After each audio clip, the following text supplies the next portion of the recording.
when you get good at 2048, it gets really boring because you like get to 2048 pretty easily, and then the next interesting thing is you're getting like a tile several times larger than that, and it takes just forever to get there. Um, so this game is the smaller version, which is kind of like 2048, but just the interesting bits. So it's actually a lot more interesting. Although I've long since forgotten how to actually be good at 2048, so I don't remember how to be good at this one. But yeah, that's I've played way too much of this game. But there's one. It's unfortunately mathematically impossible to get a 2048 on this size of board. So the big challenges are getting a 512, like I've already done here, and then seeing if you can get like a thing I've never managed to do is get a 512 and a actually no, I have gotten no, I have gotten a 1024 actually, quite a few times. Um, and actually with the high score that I have here, I nearly got a 1024 and a 512. So that's the milestone I've never hit with this thing.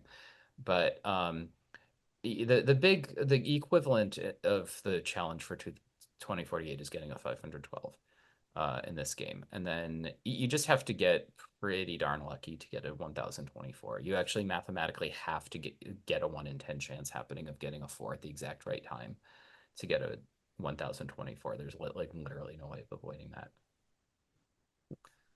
Um, but yeah, there's this whole sequence. It's an interesting puzzle to figure out how you can even have a sequence to get up to getting a 512 without having to get lucky and getting a 4 at a convenient time in the process of having that happen. So if people want to know how to do that, you can just watch what I'm doing here. It's really the plot. And for those who are wondering, Bram is actually playing this in real time. This is not a bot or anything he set up ahead of time. He is playing this in real time and is just that quick at it. Yeah, well, there's not like this game is small enough that a lot of the positions are things that you've seen before. You've seen like very, very similar things before. So it's more knowing the theory than like playing exactly. Hmm. Absolutely. Absolutely. And I know you have a passion for gaming and of course development as well.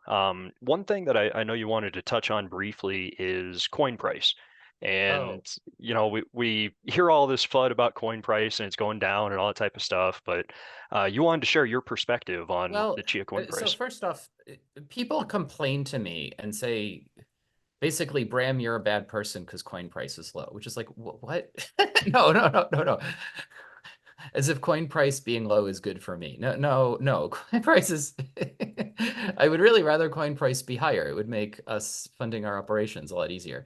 Um, but to me, coin price is the least interesting thing about like cryptocurrency. We're doing all this like really interesting technical work here, and the coin prices, I don't know. There's only two stories you can write about coin price today. It went up or it went down. Maybe there's two and a half. It didn't do anything. Right? Like, it's really a boring topic and not very interesting. And just for the sake of my mental health, I try not to pay too much attention to what the coin price is doing every day because the day to day doesn't matter. And even long term things, you can check in like every, I don't know, whatever amount of time, once a month or once every couple months or something, and get all the information you really need to know without stressing yourself out about irrelevant like noisy swings in the middle. But no, I do care about coin price. If I sound chill about it, it's just because I am mature. And I know you have a lot of focus on those technical aspects as well. Yeah. Hmm. Yes. So no, we are hard at work doing stuff here. If I had wanted to run a pump and dump and leave, I would have stopped working on this many, many years ago. But I am actually interested in working on the technical aspects for their own sake, and I feel very fortunate to have a mechanism whereby I figured out how to fund myself working on this stuff. Hmm. Um, so would you want me to, did you have a more specific question? No, no, that was it. Just wanted to get your thoughts on Okay. coin price there, and now we can kind of start moving over to those more technical aspects. Oh, the other thing I should probably say is our opening coin price wasn't a real coin price. It was just like very, Mhm. very illiquid at that point. So there was definitely some trading happening at that point. We Chia did not do any trading at that point.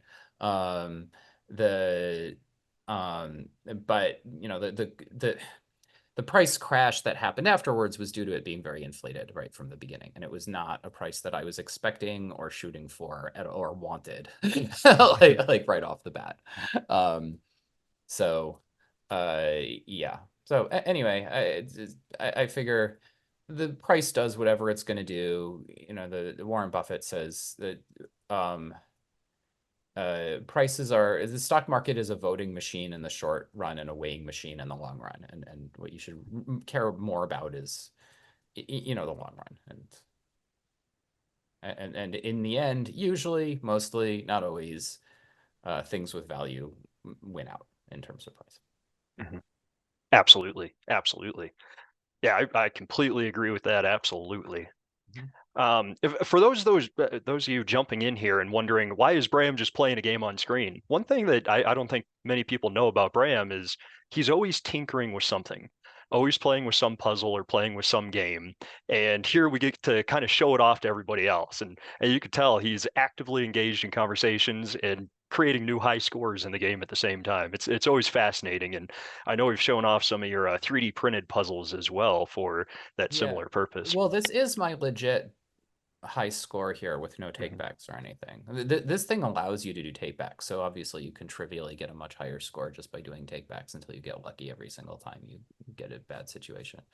Um, and there's some dipshit who like posts these YouTube videos claiming that he got a high score on this game and games like it, where he like very, very obviously edited the thing just to remove his takebacks in the process of playing this game. It just like this ludicrously flagrant way, but totally insists that he's not doing that. It's just like, God.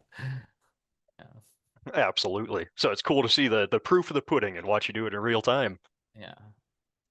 Now, it looks like we already have a question in Discord and it's about state channels, Uh-huh. but for our viewers, I want to preface it a little bit.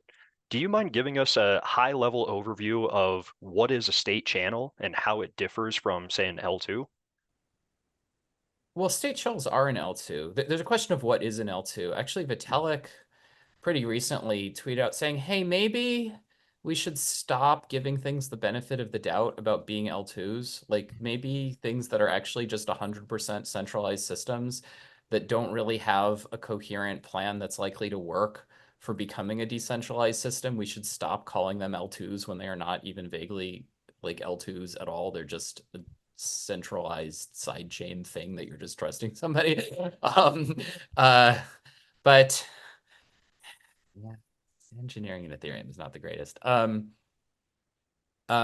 here, by the way, is the people want to pay attention to this game. If you want to know how to play this game well, I'm about to do the critical trick in the game, assuming I don't get horribly unlucky and get stuck here. But there we go. Mhm. There we go. I got a 512. The um, so the idea is you want to take things off chain, right? You have something happening on chain, but doing things on chain is slow and expensive. And so you would rather do some interactions with somebody else and kind of net them out and have the end net product hit the chain without all the intervening steps hitting the chain. Now, there's kind of two. So anything that does that is kind of layer two. Now there's two very, very different styles of layer two things that happen. One of them is just kind of this blunt force instrument where you have just like a giant side chain. Oops, I messed up. I play worse when I'm talking. You have this one big thing that in practice is almost always just kind of centralized de facto, which is saying, well, here's this one coin that is representing the entire state of this thing off chain, that everything is sitting over there. And that usually involves like zero knowledge proofs and a whole bunch of stuff like that on there. Um, the the different approach is you have these kind of much, much smaller things that are happening off chain, which aren't like one thing whose state represents what everybody's doing. You have like one channel for each like pair of people. Two people are doing things and they're netting out between the two of them. And there's just a very simple coin on chain where the nominal thing that you see on chain is just a simple 2 of 2 signature, which is actually done 2 of 2 at the signature layer as well. So very, very simple there. Um, uh, this is what exists in Lightning. That our state channel stuff is very directly based off of Lightning. Um, there's a big difference in emphasis.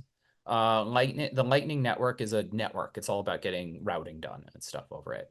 And we have not built a network. We are not doing routing. I've not built routing stuff. I have thoughts about how you would go about doing that, but have not built it because the emphasis on what we're doing is actually supporting gaming, which you basically can't do on Bitcoin because the fallback to there being a problem. If someone just leaves, someone rage quits in the middle of a hand, the fallback is that whatever hands are pending at that time actually have to be played on chain afterwards. So yeah, so at high level, I think that sort of vaguely explains um what L2s and state channels are at the very, very highest level.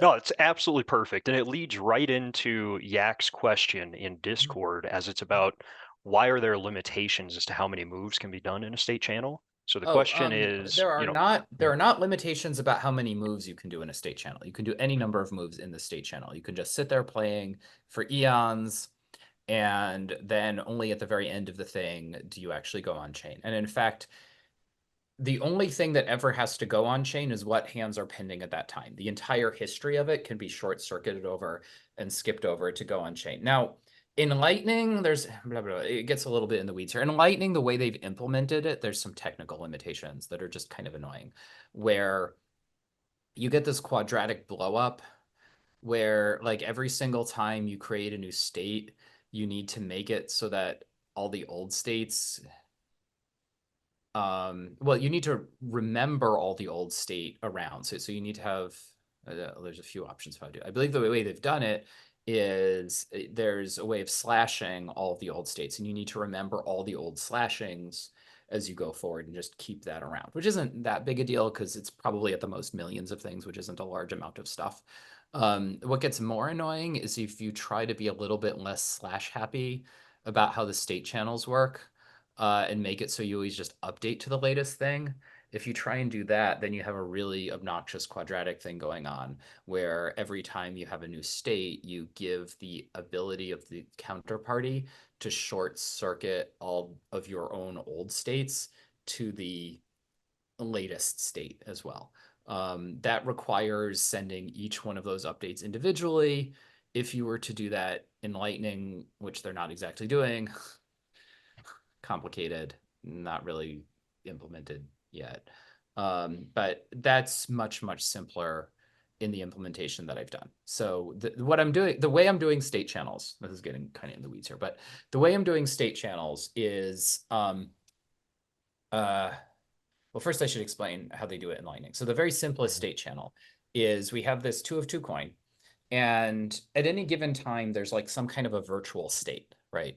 So there are these virtual coins where we're pretending like we're doing stuff on chain, but we're not really. So there's these virtual coins that kind of have actual state to them and stuff.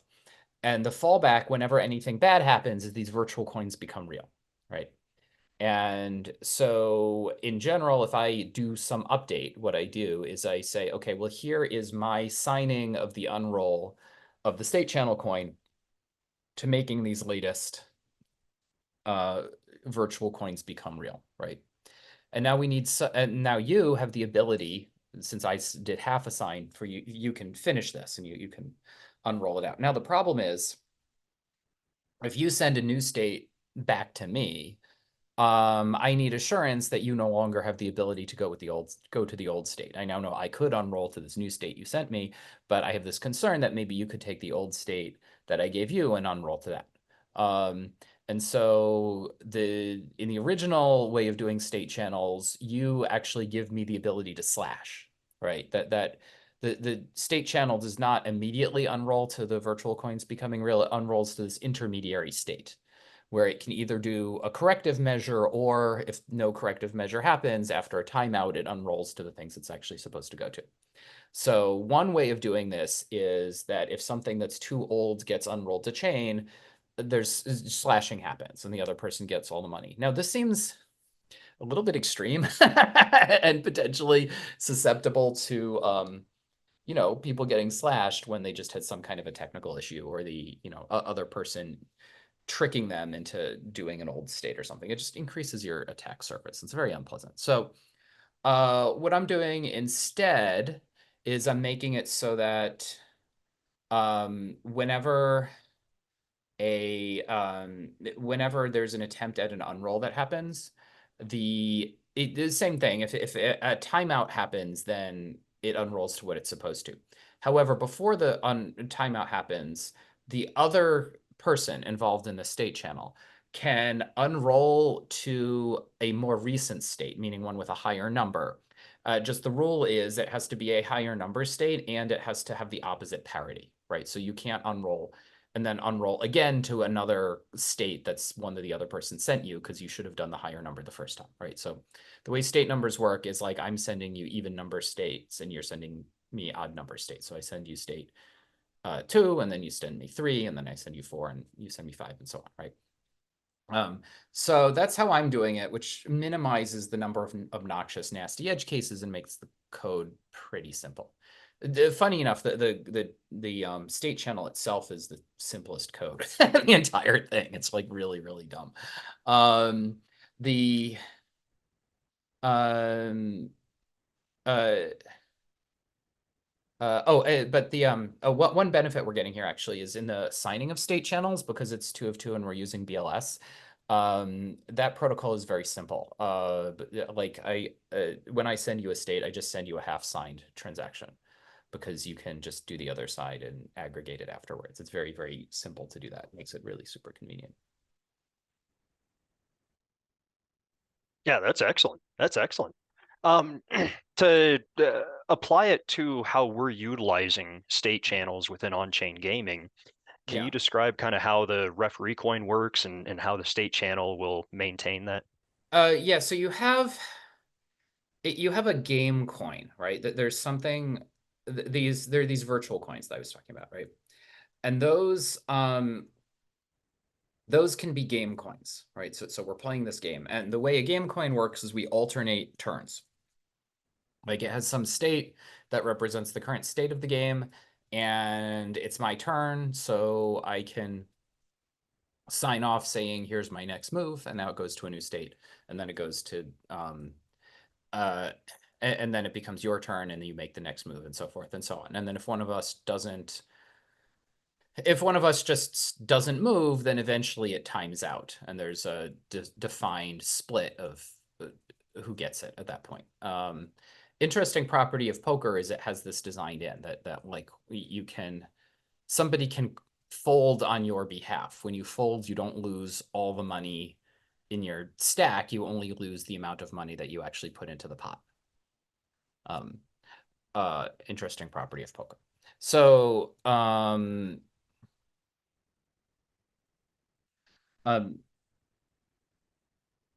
so the game coins themselves, there's many layers of optimization going here, right? That turns in general are not happening on chain, right? They're happening inside of a state channel. So you just never see them. You just see the final payout happen. So usually, most of the time, what's going to happen is there's a clean shutdown to the state channel. So you see like an offer and acceptance to creating this coin in the first place, but then the when it shuts down, it's just a single spin that just like creates 2 output coins just because they finished and knew what their balances were and they were done.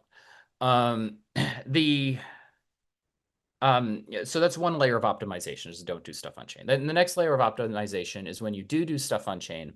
When you're playing these games, the game coins, you don't want them like actually evaluating every single move. That's very expensive, and showing all that state on chain is very expensive as well. So we have what we call the referee, which the referee coin kind of knows there's a game, but it knows like what the public keys of the two players are, and it knows like what the hash of the current validation program is.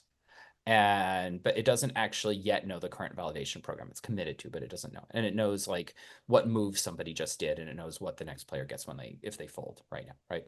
Um, but it's avoiding actually having the full game information on chain. It knows the moves, but it's not revealing the full game state with every single move, and it's not evaluating each move as it happens. They're simply reported, right? And what happens here is if somebody attempts to cheat, right? If they just lie about what the evaluation program is, or just declare I win, right? I just say, oh well, now the new evaluation program is nil. There's no more moves possible, and I get all the monies when you fold, and that's the only thing that can happen, right? That's just I'm trying to cheat here. Very lame-brained way of cheating. If you do that and it's incorrect, then the opposing player can invoke the prior validation program and take your move and provide some evidence if it's appropriate, and do a reveal of what the evaluation program was, and the move, and then it takes that reveal and the move that the person did, and whatever evidence that the person throws into account on top of it, and then evaluates whether they cheated or not. And it either assert fails if the person did not attempt to cheat, or if the person did attempt to cheat, it just goes, okay, whatever. And it might return like, okay, here's some more conditions that have to be attached to this. Um, but in that case, it lets it go through, and then the slashing succeeds. So, and that is the one and only time that any actual game rules ever appear on chain is when somebody successfully slashes someone. So another layer of optimization, it is optimistically accepting moves and trying as much as possible not to actually do game logic on chain. And then the next layer of optimization is the actual games that are being used are games that have small moves and very, very few turns in them, like as few turns as you can possibly have. Um, to make it so that when you're doing it on chain, if it's going to be like a few minutes per move, it's not taking hours and hours. Perfect. I think that's a great endpoint to Yak's question as well, is that that's what you really need to be mindful of if you add in too many moves for a particular game. Yeah, most games don't work for this. Poker's a pretty good fit. Poker grew up under similar circumstances. Like poker is a game designed to be, it's natively for money, and it's a game designed to be played between assholes who don't trust each other. And um, because of that, it's kind of structured appropriately. It really is a game where you can just quit in the middle of a cash poker session and not take a real hit for it. And that's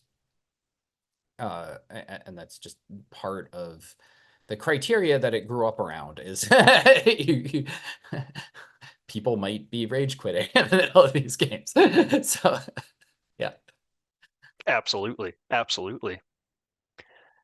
Now, we've been discussing the kind of way the rules interact, but let's go ahead and touch on the games themselves that you've been working on. You've alluded to poker. In the past, you've mentioned a Wordle variant. Do you Yeah. mind going into depth on those? Um yeah, so there's um uh the so we're going to launch with a suite of 3 games initially, and we have thus far implemented one of them, which is the simplest one, kind of a reference game. And so that game is California Poker. Um, California Poker is okay, so it's a game I came up with.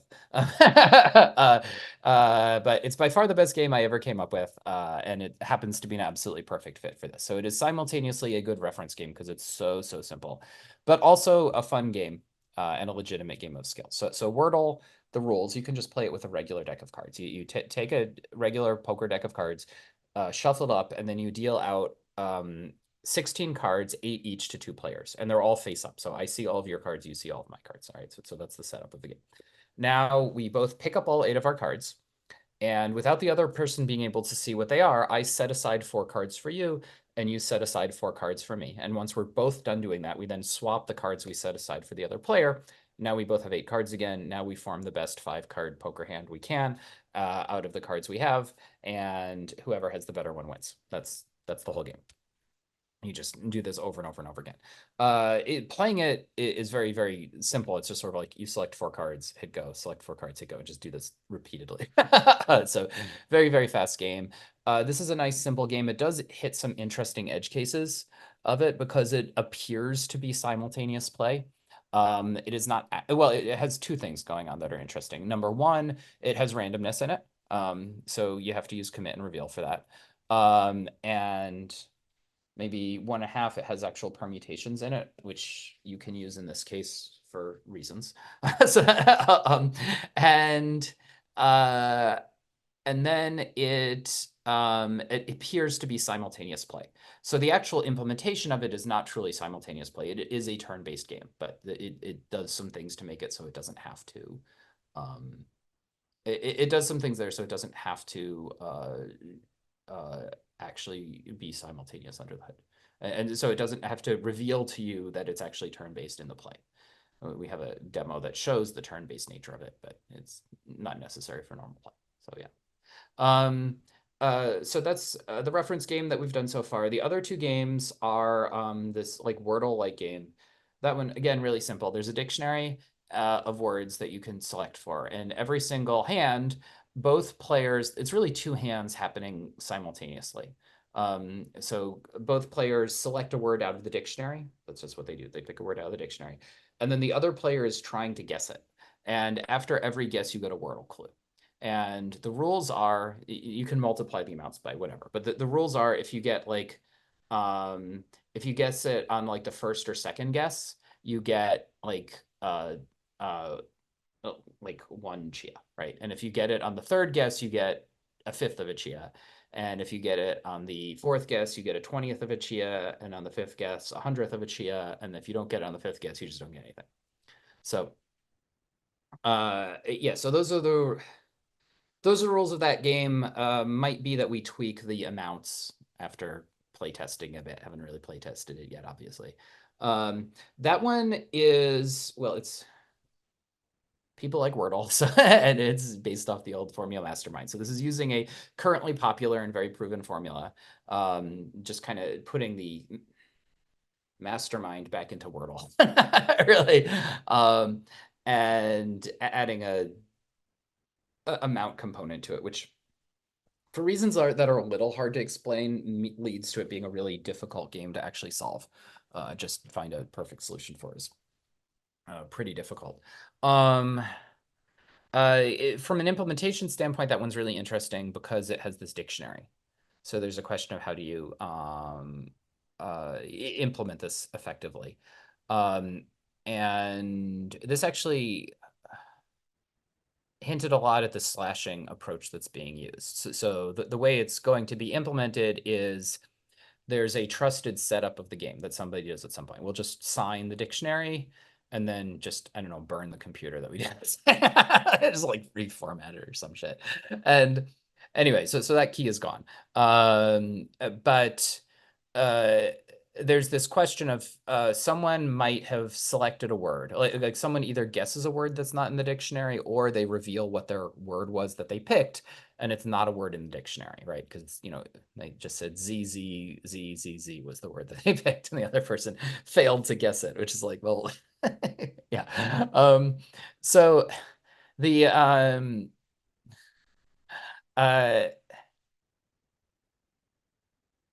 uh, so what happens in that case is the trusted signer, they don't actually sign words that are in the dictionary. They sign ranges that are not in the dictionary. So starting with, the all zeros, which are not even letters, up to like one less than the first word in the dictionary. They sign that range, right? And then the next value up, which is one more than the first word, up to like one less than the second word in the dictionary, they sign that range as well. They just keep doing this across, everything. Um, and and so the game playing engine has these pre-signed things, right?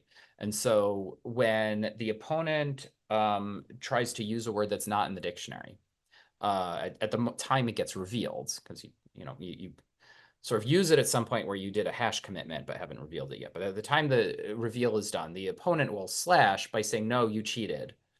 and here is the evidence that you cheated. So the evidence says, um, here is the range that was signed by the signer, right? Who did the setup. And then that's the evidence that you present. And then the actual validation program, it returns a condition saying that that range has to be signed by that particular key. And then that is included in the AgSig as well. You put that signature in the AgSig for this transaction. And so that's how that slashing works there. So that's kind of a really interesting bit of functionality to have worked out how that should be done. So yeah, that's another good game, and it hits these interesting edge cases. And then there's, the one everybody wants is poker. If you read the literature on, so we're doing space poker, calling it. If you read the literature on mental poker, it's doing two things like that are really bad fits for what we're doing here. Number one, they're not optimizing for actually getting it adjudicated by a blockchain. It's just making it so that we can figure out who's the better poker player for our own peace of mind. And we don't really care about that here. We care about getting it adjudicated by the blockchain to enforce the actual rules. And the other thing is about like hand wavy, like 90% of what they're doing is just to handle card replacement value. That there's this subtle thing that happens in poker where there's like your whole card, your whole cards, and I know my whole cards, and I uh and I don't know your whole cards, but I know a tiny bit about them because I know they're not the same as my whole cards, right? Making it so that that inference works in both directions is really, really hard and winds up doing zero knowledge, which is really expensive, nasty thing. So rather than doing that, I'm just changing the rules of the damn game. So, and I'm not doing this for shits and giggles. I'm doing it because it makes a huge material difference in the difficulty of implementation. So I'm playing with an infinite deck. So you just get 2 random cards. So you can get 5 of a kind. That's just a thing that can happen. When you start running through all the different hand types that can happen there, you get a lot of dumb things where you have like identical twin cards and you get stupid edge cases. Like, does 2 pair where one of them is an identical twin beat, a different 2 kind, which are not identical twins, but they're both higher pairs, and just stupid edge cases. So I got rid of flushes. Or I got rid of suits, which gets rid of flushes. Just to get the number of different things under control. The one rule tweak that's me actually making up a rule really here that's going in is to try and compensate for that, because people like, whole cards being suited. In addition to your 2 whole cards, you get 1 bit of information, which is a secret bit of information. It's yours. It's only revealed at showdown. And that is, you have a 1 in 3 chance of being boosted. And boosting is the first tiebreak after the hand type, right? So if you have 3 of a kind and I have a pair, you win, right? Boosting has no impact on that. But if we both have 3 of a kind, right? Instead of the first tiebreak being who has a higher 3 of a kind, it's boosting. So if you're boosted and I'm not, it doesn't matter if you have a lower set than I do, you win. Okay. But if we're both boosted or we're both not boosted, then it goes on to the next tiebreak, which is who has the higher set, and then it goes to the first kicker and then the second kicker as normal. Like that's normal stuff there. So that's yeah, so that's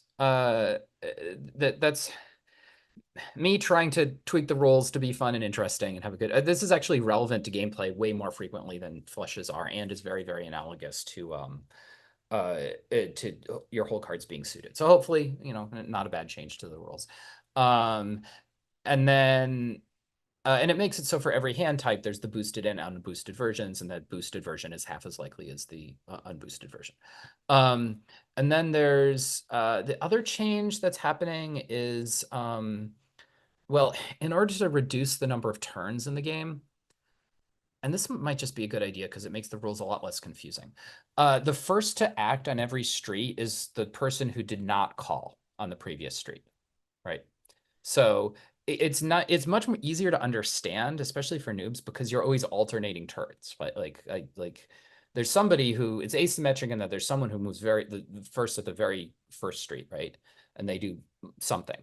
But later but then, I raise and you re-raise and I re-raise it. Uh and then at the end of this, I call, right? Because I was the one who called, we now find out what the flop is, and now you are the first to do something on the next street.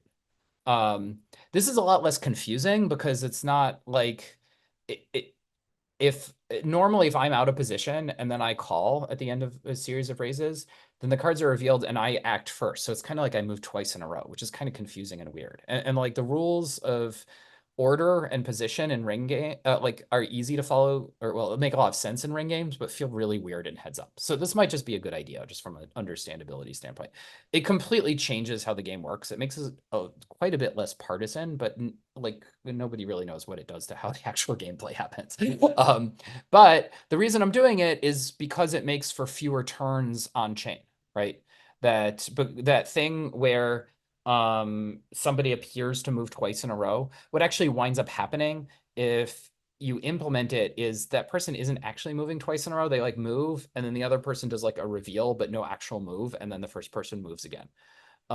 So that's like an unnecessary move in the game. So in the interest of making it so there's as few turns as possible, so it's not super obnoxious when hands have to play out on chain, I just changed that. And that might just be like an improvement for the better in the actual rules of poker. So anyhow, I am trying to not be indulgent and come up with lots of crazy rules here. I'm trying to just faithfully take proven concepts and adapt them to, to the medium.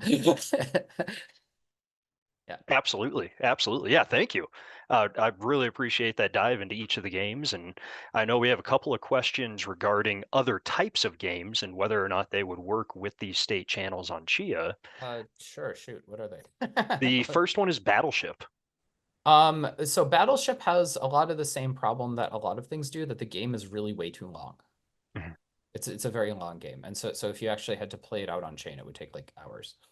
mhm. Gotcha, gotcha. And I think we're going to run into a similar one on the next question, which is Yeah. MMORPGs. And this Um, is a more open question. It's not necessarily directed towards state channels, but it's also more open as to, do you see any fit of an MMORPG for the chain? well, um, so so so anything that has an arcade element is just not happening, right? Just no. Mhm, And then there's a large number of things where the objection is, I got unlucky here. Where the um where the issue is it's just way too many turns, right? mhm, There's another thing where I don't really know how to support more than two players, much less like zillions of players, right? That's a whole other set of things. Um, so there could be a very different style of game where everyone does like one move per day, and there's a lot of players, and the moves are done on chain, and there's just like most of the game is negotiating what these moves are going to be. That style of uh, game might work.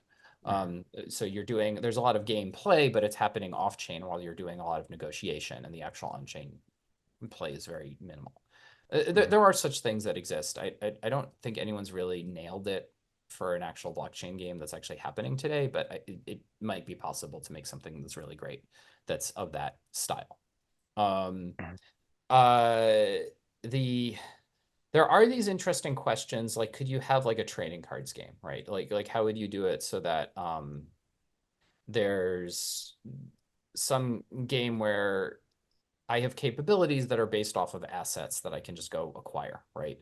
So first off, there's a problem of if you've acquired a lot of crap, people might just not want to play against you because who wants to do that? But assuming you got the gameplay balance aspects of that worked out, maybe you just made these things neutral or something. Um, you can kind of do it because well, not just kind of, you can do it because you could make it so that the when you're going on chain, you invoke this other coin that you have. So over the channel, mhm, you could show, hey, look, I have this other coin and I could do this thing with it. I have not implemented that. That's a whole can of worms getting the details of that right. And so I've not been doing that. I'm just trying to get really basic stuff working here. mhm, First things first. Yeah, and also there's like people want to know about like sports betting, right? Or Mhm. or really anything where there's an oracle, right? You're just doing like, well, even just like something normal, there's like an option or a future that somebody has, and there's an oracle that's going to announce the price, right? And so we're trying to do this over a state channel, and we want to adjudicate it over the state channel. Um, that can be done, although again, I haven't implemented it yet. There is this interesting question of how you're getting payment out of the oracle. So I have this vague plan for what's happening, for how to do it, that I think the way it should work is they're not really an oracle, they're like an arbitrator, right? And so um and they don't even necessarily have to proactively announce findings or even calculate findings of their own. So we are engaged in some discussion here. Like I say, here's, some funds that will go to you if there's, more than this amount of rain in the month of December or something like that, right? And so the month of December passes.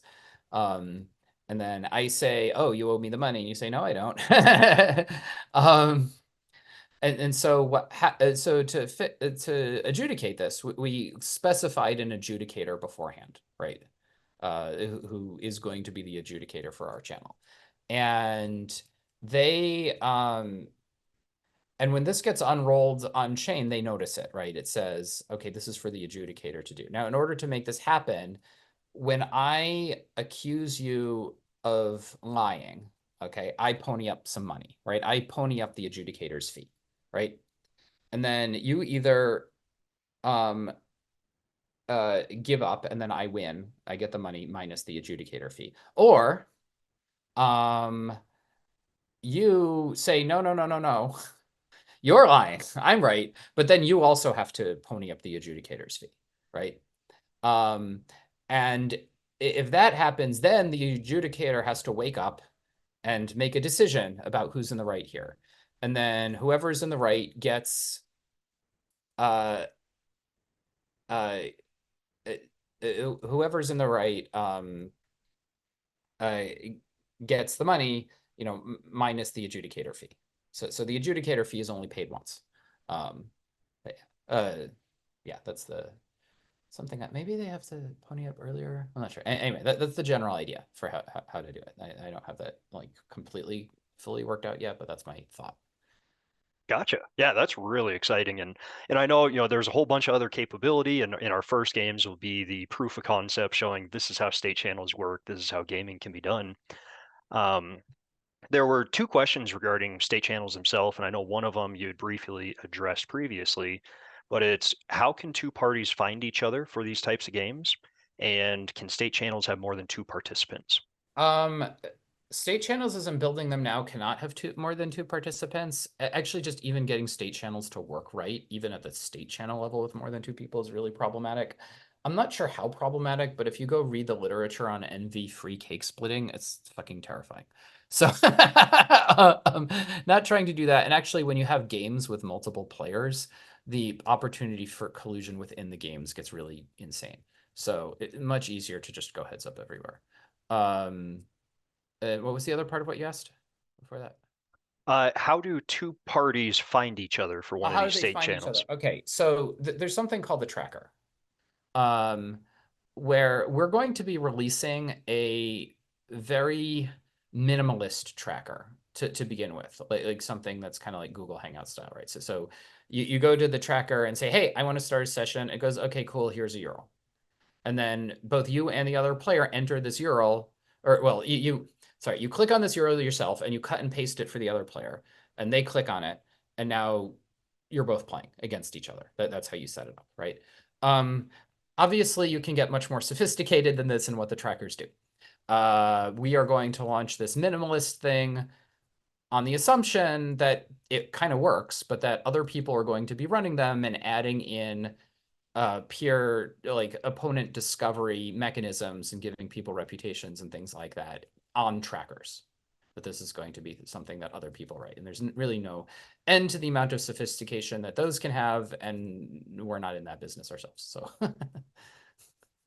Yeah, that's definitely great. And I know that we're building out a lot of these primitives so that we can help support the ecosystem and provide a means for, hey, look, not only can this be done, but here's some low-hanging fruit that you guys can go out and build yourselves as well. And that pure discovery or the, lobby, if you will, is definitely something that we've mentioned in the past could be built by the community, and it's not a big focus from CNI.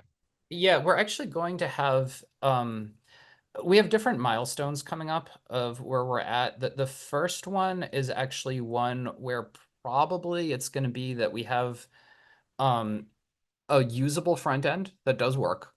Um, but maybe not the prettiest of things. And it has that very minimalist tracker that I said, and it supports California poker, right? Um, and that's it. And this is not meant to be the time when we do a PR release, although technically you can do gaming, but I would not recommend it because we're probably not done with auditing at that point yet. Um, a lot of the point of that release is to get people, internally within our own community and people who might be interested in participating in the big release excited about this. And that's the point where people will have the necessary hooks that they can start writing, trackers in advance of it being a real product that we do PR on, saying, hey, it's launched, we're doing it. Gotcha. No, perfect, and great to know what we'll have available, and that the community can start looking at it, but probably should hold off on those PRs for the time being until it's a little bit more finalized. Well, it's not PRs, it's them writing their own stuff for the It, most true, part. true, and kind of to that point, if somebody were to take a look at the Chia gaming repo today and want to start planning out building out their own game on it, what would be your recommendations for this? Uh, it's not. I don't know if anyone other than Art can actually run the demo right now. So I think we're kind of like kind of days to weeks from the point where someone can actually start wading through the repo and figure it out reasonably. We're in the process of just actually cleaning up the repo as it is, but um, uh, uh, once it has a demo, right, which it doesn't yet, you'll be able to a developer will be able to get a demo running before we're trying to show it to people, right? Um, once the demo is runnable, then the thing to do is to mostly dive, if you want to support a new game, is to mostly dive into the Cal Poker code and look at what that's doing. And see how that works. So it's called a game handler for Cal Poker, and then there's UX for it. And we're in the process of rewriting the UX because it's using totally the wrong stack, but it's a whole other thing. Um, uh, but the but yeah, the bulk of if your interest is in supporting a new game as opposed to making a tracker, right? But if your interest is in supporting a new game, because you just like coming up with new games, and this is a fun thing to do where you're like writing GLS. The yeah the bulk of what's there is irrelevant to doing that, and so just very narrowly the game handler for CalPoker and the JavaScript for the UX for it are what will be relevant for making a new game if you want to invent a new game of your own. Perfect. Thank you. Thank you. I know there's a lot of people interested in doing just that, so I'm sure they'll start jumping into that repo if they haven't already. We had two a little bit more personal questions for you, Yeah, and one is, do you play MMORPGs? I do not. Okay. I know you're a puzzle guy, as we can tell by three by Yes. three here. Yeah. And then the other one, and I think it's going to be a very similar question, is bourbon or rye whiskey?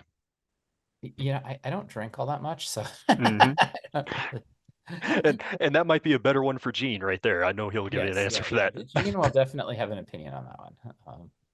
Absolutely. Now, we talked a lot about state channels, kind of how it's similar, but also how it's different from Lightning itself. And Yeah. we have a question regarding, will we ever see something like Lightning appear on Chia? Um, yes. It's kind of low priority right now. The plan is to eventually support routing. And a lot of Lightning's problems appear to be routing problems, and they're really liquidity problems. And we have this benefit that we have a lot of Chia. And so if there's a Lightning, if there's a, I've said we should call it Thunder. So if there's a Thunder network on Chia, that is that is denominated in XCH, that's denominated in Chia, then we, CNI, can act as a giant hub on this using strategic reserve to provide liquidity, which is not sending it anywhere because it's just netting out neutral, but it's providing liquidity. And to act as a liquidity provider, you need a whole lot of money that you're just sitting on not doing anything. And we happen to have that already. So we can definitely help with that very business related, non-technical component of the whole thing. Is a benefit there. But right now there isn't the need for a payment channel network. So I want to create the problem before we create the solution. So the right now we have we have decent network capacity, as a result of which we have very, very little transaction fees because of our amount of traffic. Now, this is a good thing for rolling out gaming because it means gaming is not going to be running into transaction fees for a while. And so people can easily play gaming in a not incredibly optimized form and have quite a few of them, but without serious price pressure problems as this is going, which is not to say that we're not optimizing it quite well. Like talking to Art about things, apparently my idea of not super optimized code looks code golfed to hell from most people's point of view, but we're in a really nice position right now with the low network traffic, I think, for a release of gaming. But if you want to be doing a routing network, there you kind of want there to be price pressure on the network, or what you're doing doesn't really make a whole lot of sense. You could just do like things on chain. Thank you. Thank you. Yeah, So you got to create the problem first. exactly. Got to have that influx of traffic on chain, and I know with the exciting gaming announcement, as well as other things like the carbon credits that are able to be retired directly on chain now, there's going to be some more interest in Chia and also helping to build out that traffic as well. Mhm. One thing I wanted to touch on while we still have a few minutes here is our last tech talk was changed over to an AMA about plot format. And Uh-huh. during that conversation last month, one of the things that we discussed is that there might be two different types of the plot format coming Okay. out. One that'll be a little, Yeah. yeah, Okay. So we've been waffling on a bunch of these things because as we figure out technical details, so it turns out, I don't, how much of this do I want to explain? Um, it turns out just doing plotting for Banish is really painful, like way more painful than we realized. Um, which is something I think I mentioned we were concerned about before I needed to do our homework. So it turns out it is very painful, and there's issues with supporting it well. You always can do Banish compression. You can't stop people from doing it. It gets you, like 3% or something like that. But it's um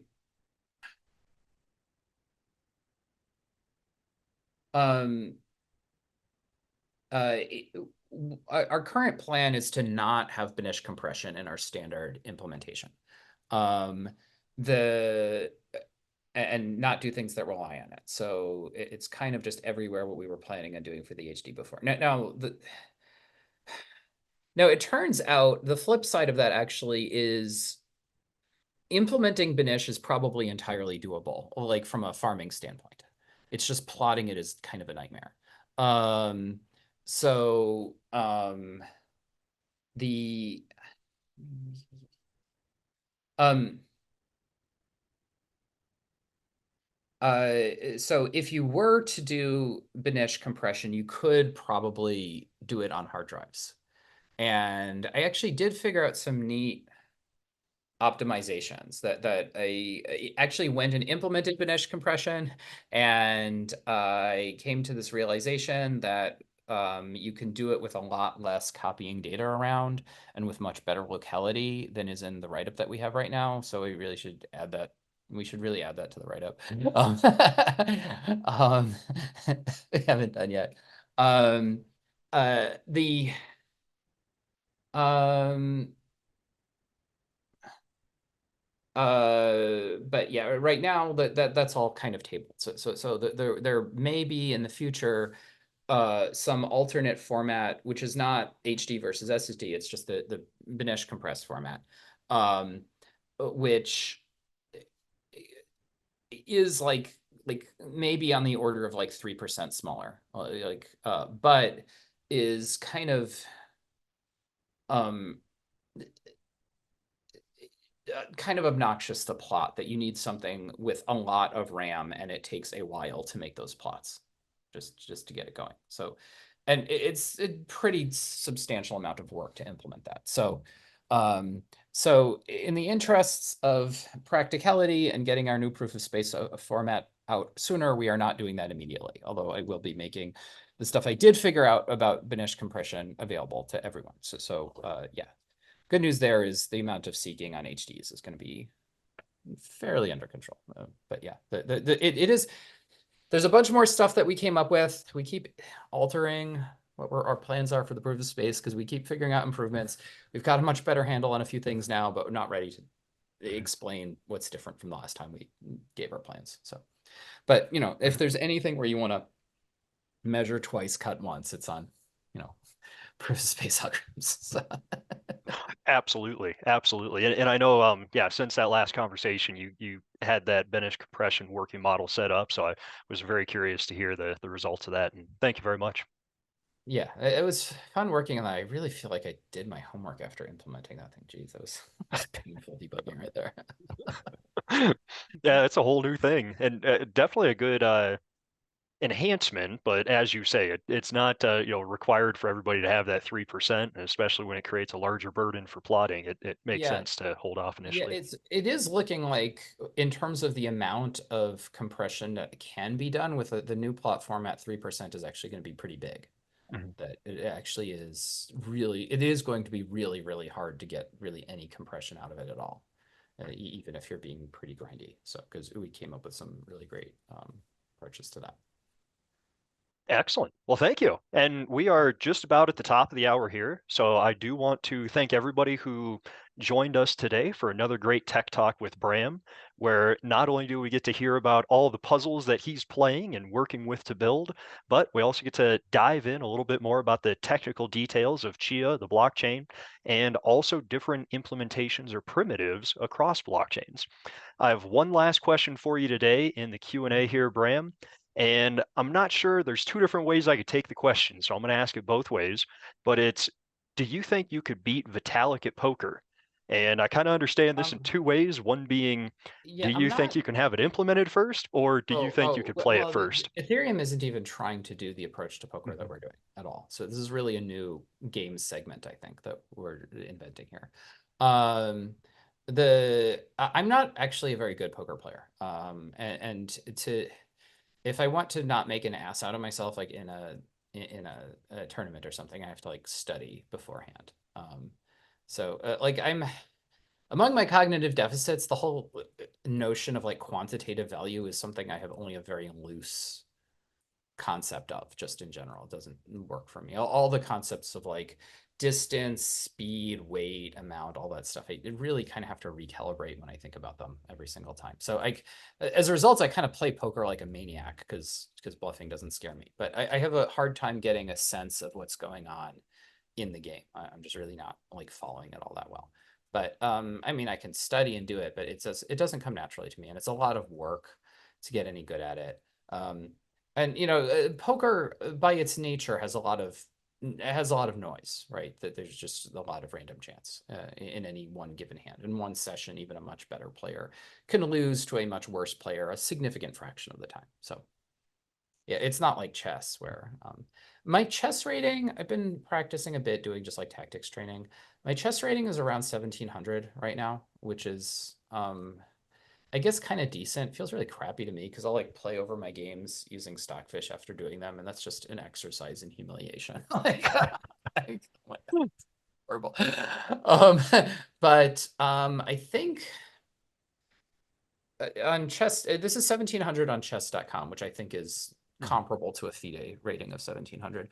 Um, the stats on chess.com say that like having a 1700 rating actually puts you in the 99th percentile of of ratings. So I'm like teetering on the edge of being in the top 1% on chess.com of all the accounts on it. So I guess that's pretty decent. I don't I In chess, like until you get to like I think it's around 2000 or 2100, chess games are just blunder fests. It's just like who blunders more is like Mhm. the last person to blunder loses the game is kind of what's happening at the rating level that I'm at. So Yeah, I know that feeling. I'm at about 1500 on there. okay. So I'm just on that lower end, getting up to catching up to you. Yeah, 1500 1500 like up until 1500 it like feels like it feels like you have lots of opportunities every game. Mhm, Like, and that's 1500 is just getting up to the point where you can like enumerate the blunders that the players are doing. It's not like every move is a blunder. It's mhm. like you're actually playing with like above 50% accuracy at that point, and it's actually that is the point where if you do a blunder, there's a pretty good chance that the opponent will just not let you win afterwards. And you don't get an opportunity to come back from that. It still Mhm, happens surprisingly often, um, but yeah, it's not. Um, but I think people aren't. You the changeover I think is somewhere around the point where you start getting a lot of draws in the game because a draw means that usually means that neither player screwed up. Like for mhm, the most part, chess is a game where you just kind of play, and if neither player screwed up, it's a draw in the end. Um, but if you have players, but any one screw up will make it not a draw anymore. So mhm, it's so for people who aren't like super consistent, draws just aren't all that common. mhm. Although I have to say, I do on occasion at my level get a game where really neither side makes a error and it just turns into a boring draw, and I kind of feel cheated when that happens. It's kind of like this unfortunate thing that high level chess is kind of plagued by just having too many draws. Mhm. Absolutely. It's not like tic-tac-toe where you expect them. Well, tic-tac-toe is not a real No, no, you can beat it. game. But yeah, but we are not using tic-tac-toe as our reference game because it is not a real game. Exactly, exactly. Well, Bram, I appreciate it. Another great tech talk today, and we'll have another one next month. For those of you tuning in, keep an eye on our Discord channel and also our Twitter account. That's where we announce all of these fun events. And always feel free to load up questions ahead of time. We have that community feedback channel. You can always put questions in there. Let us know what you want to learn about, and we can add it to the docket for the next Tech Talk with Bram. But thank you all today. And Bram, would you like to leave everybody with a final word? I think I'm noticing here you can probably tell when I'm having to think about what I'm saying because I stopped playing the game. Yes. It's kind of a good indicator there of when I'm saying something that's like a stock answer that I know already and when I'm having to think about what I'm saying. It worked well for sure, and it was fun watching you. You know, like I said before we started at first I thought you had a bot running this thing just because of how smooth and quickly it was going. But it's nice to know that you play these in real time and have the ability to have that focus. Yeah, I've played this game way too much, and I maybe I should at some point actually write a script to calculate optimal play. What I would really like to have is something that actually where you could play this game and it would tell you like your probability of getting you had like a cheater move where in every position it told you like what your probability was of getting to the is sort of the end state of the whole thing that you have to Uh, that would be one where you have like 1024 and a 512 and a 256 and so forth and so on going all the way down. And um, when you get later in it, you do feel cheated in these places where you mathematically must get a four to go forward, right? So to get the 1024 tile, there's just this point where it has to be a four, and it would be better if the rules were changed so it just automatically gave you a four when that was required, because it's just lame to have a 1 in 10 chance after you did all this work to get to this point. Um, uh, but it would be nice to have. So I think the right way to judge this game is the score is just like the sum of all the numbers on it, and the ultimate score is the point where you just numerically cannot go further forward, where there's like just the last thing is the four shows up and you're stuck there, and nothing else can ever possibly happen. And so there's like some probability of the chance that you'll get to the final position, right? As judging how good any position is, and it would be nice to have something that just had a display of the probability that you could get there from the current position, right? And showing you what the what will happen to that probability for each of the four directions that you can select, or like among the ones that are legal. Um, Yeah. that would be really neat to have. And that would, make it so you could get a lot better at the game quickly. I played this game so much. I don't think I'm gonna figure out anything more about just like theoretical optimal play from just playing it. I think I need something to actually do optimal play and tell me the answers. So I can stop wondering about what really is best play. I know I'm nowhere near a theoretically optimal play because like here, well, here I was not paying attention, did something bad, but um this guy wrote an optimal player for this, and he said that like his optimal player, like it got a 256 tile like 99.9999% of the time. And I have no idea how to do that. I kind of need to get not unlucky once or twice when I get there. So I have like a 10-20% chance of failing to get a 256 tile, and I have no idea how to avoid that. And I think I'm probably doing something horribly wrong for that goal. That's how I feel every time I pick up a Rubik's Cube. Well, hey, Bram, thank you very much. And I look forward to next month's Tech Talk, and, especially looking forward to when the gaming primitives are launched. Yeah, it'll be soon. I know the joke here is we always say soon for things. But yeah, I've said before, I think that I'm shooting for some kind of end of the year, and we'll see how that goes. I think getting that first milestone where we have a thing to show people, so they can start development on stuff, that might happen by end of the year. Well, I'll have to see how that goes. That looks reasonable, but who knows with software, right? Absolutely. Absolutely. You never know what kind of bugs we're going to uncover. Yeah, well, it's definitely, we've now got two people working on it full time, which definitely Mhm. helps. Thanks. Absolutely. Very beneficial. Well, hey, have yourself a great day, Bram, and I'll catch up with you next month here. Yeah, thank you. See you later. Thank you.